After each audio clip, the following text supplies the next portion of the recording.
Olá, vamos falar de investimentos. Então, vamos trazer para vocês mais uma empresa que também teve suas demonstrações contábeis divulgadas nessa última semana, né? Então, estamos trazendo aí as informações do segundo trimestre de 2023. Estamos falando aqui da Oi S.A. A Oi S.A., que é uma empresa com muitas turbulências. Na verdade, desde a sua criação praticamente, né? Então ela vem passando por diversas turbulências, inclusive agora com o pedido de uma segunda recuperação judicial. Praticamente ela havia saído da recuperação judicial, teve que entrar novamente numa nova recuperação judicial, e tanto é que nós vamos ver através dos números tudo que vem acontecendo com a empresa ao longo desse período aqui. E a Oi é uma empresa que também foi indicada aqui pelos nossos inscritos, pelo meu amigo Tony Luiz Rocha. Ô Tony, um prazer ter você conosco. Muito obrigado pela sua participação, muito obrigado pela sua sugestão. Também meu amigo Pedro Henrique, grande Pedro Henrique, que bom ter você também conosco aqui. Um grande abraço para você e muito obrigado também pelo seu incentivo de sempre. E também o Tecnocrazy, parceiraço aqui no canal, a quem eu mando também um grande abraço. E agradeço a participação e agradeço o incentivo de sempre. Mas caso vocês também queiram outras empresas, é fácil. Basta entrar aqui, ó, canal Silas Negraf, manda a sua sugestão, aproveita, faça sua inscrição, dá o like e venha junto conosco construir e repartir conhecimentos. Quando a gente fala de todas as turbulências, então a gente tem que voltar lá atrás, lá em 1998, quando estávamos ali em todo aquele processo da privatização do sistema de telecomunicações aqui do Brasil, e aí eles foram divididos em pedaços, né? E aí dentro desses pedaços aí foi montado um consórcio. Na época o consórcio era formado lá pelo Grupo La Fonte, pelo GP, Andrade Gutierrez, o BNDES, e Inepar também entrou nesse consórcio, e o Banco do Brasil. E aí então eles montaram um consórcio para privatizar parte do sistema de telecom. E aí então surgiu a Oi. Quando surge todo esse sistema ali, na verdade a Oi ela era um outro nome, era usado o nome de Telemar, né? Então ele foi feita a privatização, aí cria-se a Telenorte Leste, que daí vira Telemar, que daí na sequência vira Oi, para poder, né, deixar bem claro aqui uma sequência lógica de como que as coisas aconteceram. E nesse primeiro momento, essa Telenorte Leste, que virou Telemar, que virou Oi, pegou praticamente 64% do território brasileiro para poder expandir, né, e usar, né, o sistema da concessão das telecomunicações. Já no ano de 2002, aí começa a surgir já a telefonia móvel, e aí surge a Oi, né? E a Oi como um braço dessa Telemar. E aí então começamos a ter tudo investimentos também dentro da telefonia móvel. Em 2007, aí eles unificam todas as operações e aí trocam o nome da companhia e o nome da companhia passa a ser Oi. Isso lá em 2007. Na sequência, daí o que ocorre? Começa ali todo o processo de expansão da Oi, primeiro adquirindo a Brasil Telecom. E ao adquirir a Brasil Telecom, também, claro que naturalmente assumiu o endividamento também da Brasil Telecom. Então a empresa ficou maior, porém com uma dívida bem maior. Chegando em 2013, já se preparando ali para também atuar fora do Brasil, faz ali uma fusão com a Portugal Telecom. E quando faz essa fusão com a Portugal Telecom, a ideia era justamente trazer todos os ativos e transformar isso aqui numa gigante, né, do sistema de telecom. Porém, todo o patrimônio que veio através da Portugal Telecom, uma das partes era uma aplicação financeira significativa que a empresa tinha. Porém, essa aplicação financeira feita no Banco Espírito Santo acabou não vindo, não tinha essa aplicação financeira. Então, diversos problemas ali que torna aqui duvidoso se existia ou não essa aplicação financeira, enfim. Mas não entrou o dinheiro. E aí o que entrou? Apenas dívida. E aí, consequentemente, a Oi agora virou uma empresa com uma dívida gigantesca. E dentro desse processo de dívida gigantesca, tentou renegociar e tentou, pelo menos, reduzir parte dessa dívida, o que não teve sucesso. E aí, ao não ter sucesso, não teve saída, a não ser entrar com um pedido de recuperação judicial lá no ano de 2016. Nesse processo de recuperação judicial, o que é o processo de recuperação? É quando você pede praticamente uma proteção para a justiça, onde você chega para a justiça e pede para a justiça te proteger durante esse período para não ser executado com execução de caixa, com execução de bens e tudo mais. e aí, consequentemente, então consegue esse processo, a aprovação do seu plano de recuperação judicial e consegue essa proteção. Porém, as dívidas têm que ser pagas. E aí, para pagar as dívidas, a empresa começa a se desfazer de diversos ativos para poder reduzir o seu endividamento. E agora, mais recentemente, em 2020, toda a parte o imóvel, da telefonia móvel, acabou sendo vendida para Claro, para TIM e também para a Vivo. E aí, nesse processo também começa a haver venda de outros ativos, como é o caso das torres da empresa, de diversos imóveis da empresa, enfim, vai cortando na carne ali e vendendo pedaços para poder reduzir o seu endividamento. E agora, mais recentemente, também tivemos ali praticamente a infraestrutura de fibra ótica, também ela sai de dentro da Oi e é vendida, né, que torna-se a Vital, né? E a Vital, ela é uma empresa que foi comprada pelo BTG e a Oi ficou com uma participação dessa parte de toda a infraestrutura de cabos e fibra ótica que a empresa possuía. E agora, na sequência, ela consegue sair da recuperação judicial, só que, diante de um endividamento monstruoso ainda, não teve alternativa. Pediu novamente uma segunda recuperação judicial, praticamente na sequência, né? Então, é uma empresa aí que vem aí sofrendo e tentando encontrar seu caminho. Mas, para que a gente possa entender como que é todo esse processo, o que vem acontecendo, eu trouxe para vocês aqui os números de 2019, 2020, 2021, 2022 e também do primeiro semestre de 2023, para que você possa ver tudo o que vem acontecendo com a Oi ao longo desse período. Então, vamos aos números. Então, aqui estamos com as demonstrações contábeis da Oi S.A. E como falei para vocês, trouxe aqui 2019, 2020, 2021, 2022 e agora o primeiro semestre do ano de 2023. E através dos números vamos ver como que vem sendo o desempenho da Oi diante de todas essas turbulências que a empresa vem passando ao longo dos últimos anos. E para que possamos entender, então vamos começar aqui em 2019. A Oi era uma empresa de 71 bilhões de reais, tudo aquilo que estava dentro do seu patrimônio, seus bens e direitos, e grande parte desse valor está aqui, ó, imobilizado. Imobilizado agora é toda a rede de funcionamento da empresa, toda a sua estrutura, suas instalações, enfim, tudo aquilo que é necessário para a geração da sua receita. Então isso aqui representa um valor maior, 54,1% do que a empresa possuía em 2019. Já o ativo circulante, que é o capital de giro, 17 bilhões 993 milhões de reais, equivalente a 25% de tudo aquilo que a empresa possuía. Lá em 2019, a empresa fecha com caixa de 2 bilhões 265 milhões, contas a receber 6 bilhões 334 milhões e os estoques aqui mais para uso e consumo 326 milhões.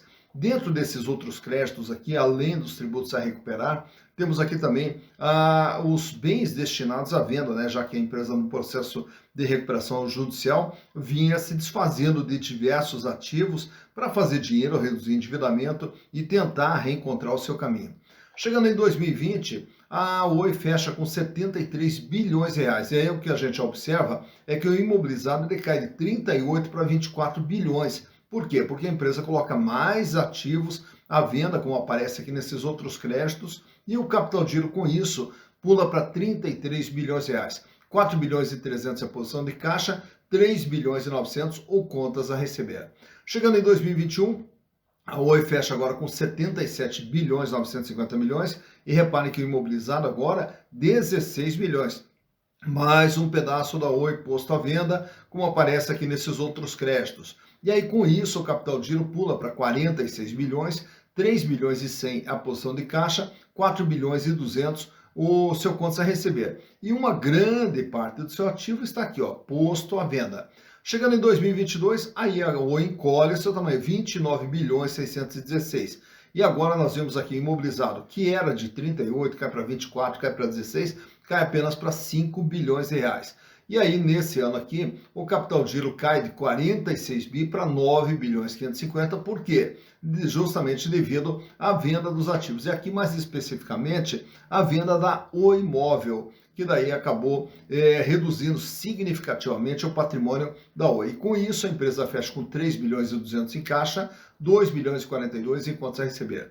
6 meses depois, a Oi permanece estável aqui com os 29 bilhões, 9 bilhões e 300 de capital de giro, reduz o volume de dinheiro em caixa para 2 bilhões e meio e também aqui uma reduçãozinha no contas a receber de 1 bilhão, fechando né, em 1 bilhão 977. Então a Oi, que vinha num processo que era uma empresa bem maior, então ela vai se desfazendo de ativos, pondo à venda esses ativos justamente para tentar reduzir o seu endividamento, que é o que nós vamos ver nesse quadro aqui, ó, no passivo, dividido aqui em passivo circulante e dívidas de curto prazo e passivo não circulante e dívidas de longo prazo.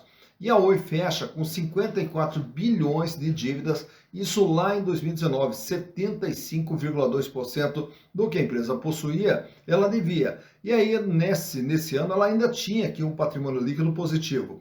Ao chegar em 2020, a dívida pula para 66 bilhões, claro que grande parte da dívida sempre aqui no longo prazo, e aí fecha com endividamento total de 89,5%. Só que o capital de giro vai caindo devido a esse cara aqui, ó. Prejuízos acumulados, que seria a reserva de lucros, só que ela está entre parênteses, por quê? Porque são prejuízos que a empresa vinha acumulando. 17 bilhões que vinha acumulado até 2019, em 2020 fecha com 28 bilhões, e agora em 2021 fecha com 36 bilhões em prejuízos acumulados, e com isso o PL passou a ser negativo, até porque a dívida, agora de 78 bilhões, passou a ser maior do que todo o ativo da empresa, que era de 77.950. E com isso a dívida agora passa dos 100%. Passado lá o ano de 2021, entra em 2022, a empresa reduz o seu endividamento para 51 bilhões. Por quê? Justamente dentro dessas vendas aqui de ativos, né? Então, o dinheiro que entrou da venda dos ativos foi usado aqui para justamente pagamento de contas, né? E aí, com isso, a dívida de curto prazo caiu de 26 para 10 e a de longo caiu de 52 para 41. E a dívida total cai para 51 bilhões. Porém, a dívida agora é maior do que tudo aquilo que a empresa tem no seu patrimônio, consequentemente, a dívida fecha com 173% e um PL negativo de 21 bilhões de reais. 6 meses depois, a dívida fecha com 53 bilhões, 181%, e o PL agora negativo de 23 bilhões 960. E vejo então a quantidade de prejuízos aqui acumulados, 59 bilhões de prejuízos acumulados, como o caminho, né, da Oi vai ser muito longo para poder atingir uma estabilidade. Mas isso tudo se deve ao quê? Também aos resultados que a empresa vem gerando ao longo de todo esse período, como é visto aqui na DRE. Lá em 2019, ela fatura 10 bilhões 492, em 2020 o faturamento cai para 9.284, volta a subir em 2021 para 10 bilhões 400, 10 bilhões 485, uma estabilidade, e agora em 6 meses 4.989, projetando também o faturamento de 10 bilhões para esse ano de 2023. Porém, mais importante do que o faturamento é essa linha de baixo, que lá em 2019 a empresa fatura 10.492, porém ela fecha com prejuízo de 9 bilhões e 95. Então fatura 10 e perde 9.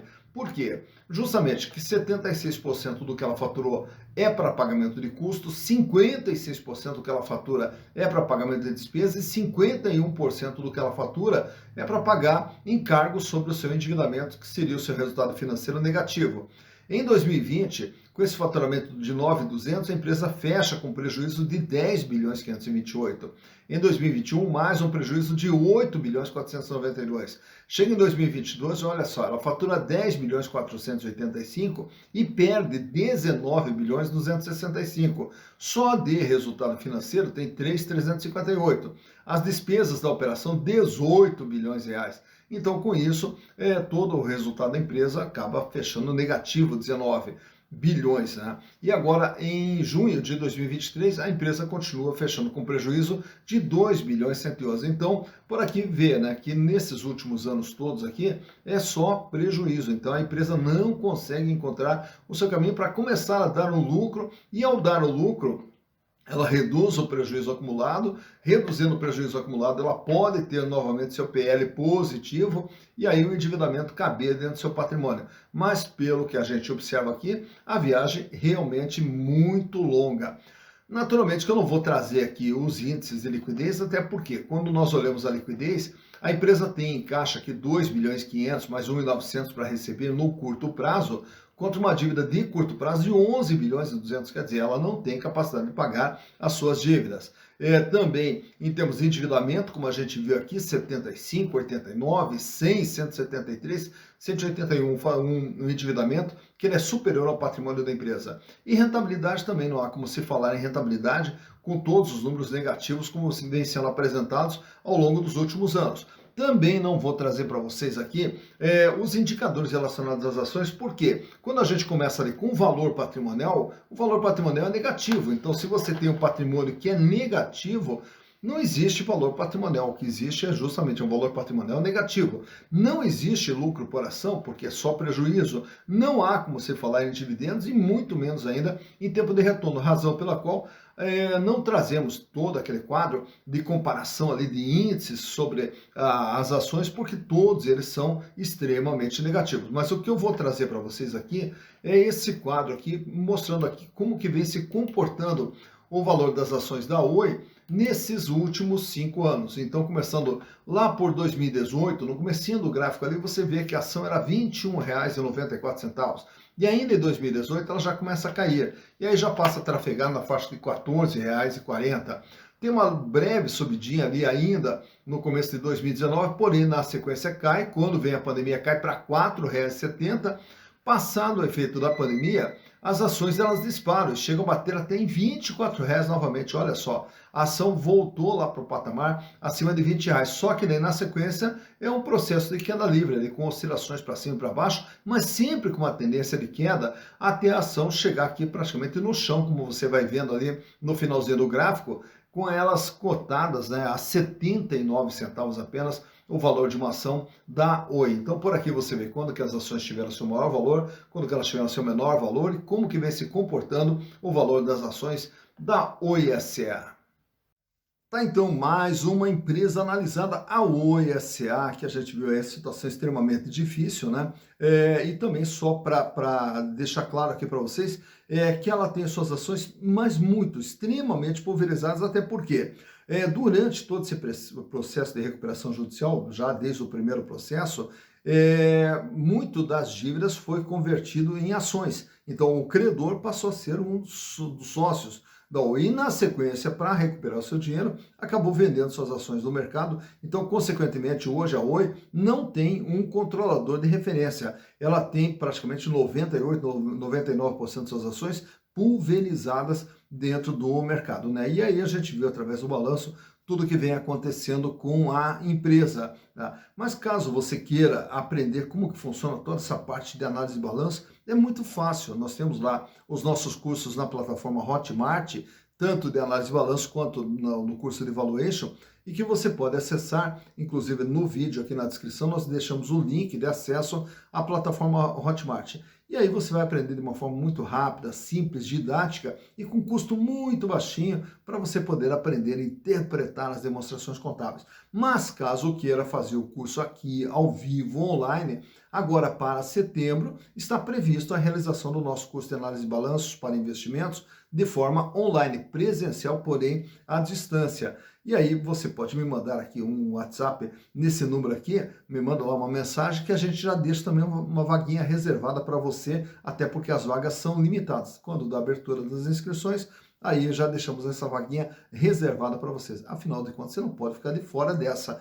Com um custo muito baixinho, você poder aprender análise de balanço, 3 horinhas de curso, onde estaremos juntos aqui no mês de setembro. E aí, com isso, você vai aprender a fazer análise de balanços, vai poder escolher as empresas, analisar, interpretar as empresas, para sempre fazer investimentos de forma consciente, de forma segura, e com isso, construir o seu patrimônio para lá na frente ter uma vida cada vez mais digna e uma vida cada vez melhor, que é o que todos nós merecemos. Dito isso, bons investimentos para vocês.